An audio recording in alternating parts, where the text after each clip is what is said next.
me today here in the kitchen of Let's Make Food from Food. Today we're making vanilla extract. We're making 3 different kinds. We're going to make vodka vanilla extract, rum vanilla extract, and bourbon vanilla extract. Why so many liquors? Well, I'll get to that in a little bit. First, we're going to talk about vanilla beans, the kinds that there are, and why we're picking the one that we're picking. The beans that we've selected are grade B Madagascar vanilla beans. What makes them grade B? Mostly the moisture content. Right on the label it says they're 23 to 28% moisture. You might also see them labeled as extract vanilla beans, which it also says on this label, it says extract Madagascar vanilla beans. So that's going to be the most popular and the best choice for your vanilla extract. There are other beans available, Madagascar grade A. That one's moisture content is a little bit higher and it's not going to absorb into the alcohol as much as we want it to, so I don't choose those for that reason. Indonesian vanilla beans are very aromatic, but they're not very good for extracts. They don't have a lot of flavor, so we're going to pass on those. This package contains 10 vanilla beans.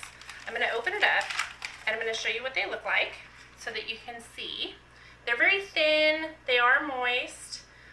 What we're going to do with these beans is slice them lengthwise, and I need 3 per jar. You'll see over here I have 3 jars. These are 15.5 ounces. I'm going to fill them to about 15 ounces.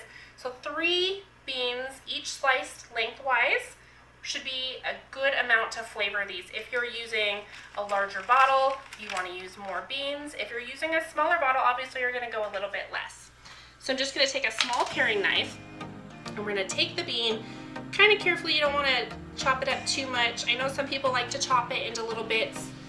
It gets messy inside your bottle, and it doesn't really benefit you in any way that I've been able to find. So I'm just going to take them and slice them lengthwise like so. That's 1 bean, and we're going to put it in the jar. And we're just going to continue that process until I have 3 beans in each jar. And I'm just using a small paring knife. This doesn't take a big cleaver to do the job. And that's 2.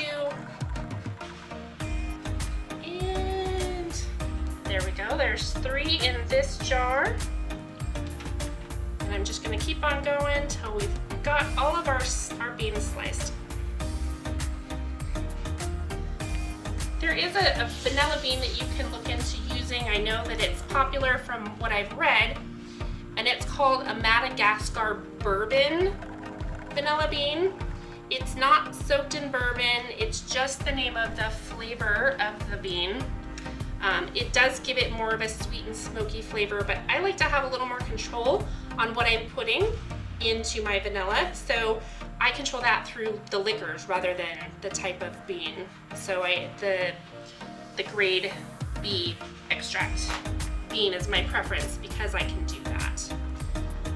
I'm almost done here, but you can see it's getting a little messy on my fingers, and that's okay. It's just vanilla. My fingers are gonna smell good for days. All right, 2 more to go. As you can see, this whole thing is pretty quick. They're not difficult to slice through. I'm just taking my time to do it carefully down the center as much as I can to not have a bunch of chunks. And the reason for that is when I am done with this and I start using it, I don't want a bunch of little pieces falling out if I decide to leave the beans in, because you don't have to. All right, give me 1 sec. I'm gonna rinse my hands. I'll be right back. I have 3 bottles. I pre-labeled them this time. I know a lot of the times I use masking tape to do my bottle labeling, but when I do my vanilla extract, I leave it in the jar that I've processed it in. So I just use something a little bit nicer. These are just chalk labels. You can use the masking tape, no shame there. Just use what you have and what you're comfortable with. Talk about containers for just a minute. These containers are recycled. They were originally kombucha that I had purchased from the store. Why throw them away? They are perfect for what I'm doing here. At some point I'll probably replace the lid because they are plastic, and I'm going to see if there's a better option out there. You can use a mason jar. Anything that's glass really is better, so that you don't get, if you use plastic, things might leach into it that you don't want in there, especially if there's cuts or oils. So avoid the plastic. If you buy a small jar of mayonnaise or something, wash it, sanitize it, use it. You don't have to spend extra money to make this, and I didn't. These jars, I bought kombucha on sale, boom, I tore off the label, washed it out, and now I've got some vanilla jars. It's great. Saves me some money too, which I like. All right, we are ready to move on to the fun part, which is the alcohols. The first one I'm going to use is vodka. I chose this one because it's made right here in Tennessee. We like to support local. It creates jobs. It supports local companies. I just really appreciate that. Vodka in particular, if you buy the unflavored, which you should for extract, is going to give you the truest vanilla bean flavor because it doesn't have added flavors into the vodka itself. So if you're looking for, I really want what this vanilla bean tastes like, use a vodka. Now you don't have to use an expensive vodka. You don't have to use the cheapest vodka. Use what you're comfortable with, affordability-wise and flavor-wise. Now keep in mind that your vodka, if it does have a bad flavor because it's super cheap, it might come through in the extract, but if you let it sit long enough, it probably won't. You're probably fine with that. Just do what you're comfortable with your finances and with your taste buds. I'm gonna fill these almost all the way to the top. It'll be about 15 ounces. And this little funnel here was a couple of bucks. It just makes it neater to pour in because sometimes with the bottles they go glug, glug, glug, and then it splashes out, and we don't want to be wasteful if we don't have to be. I'm gonna rinse this really quick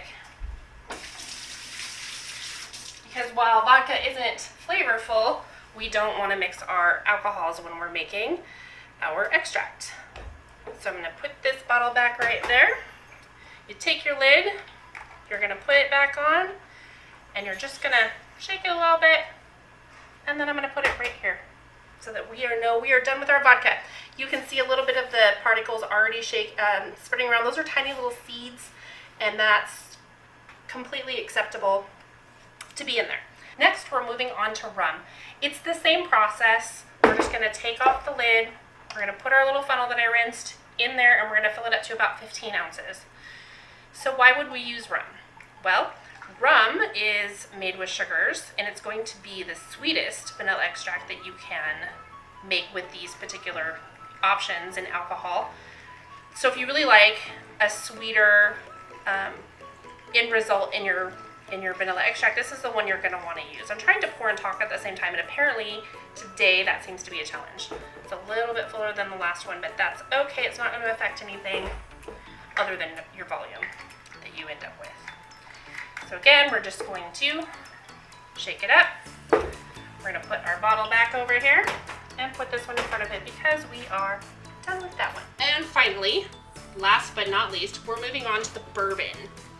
So we're gonna put our funnel back in there.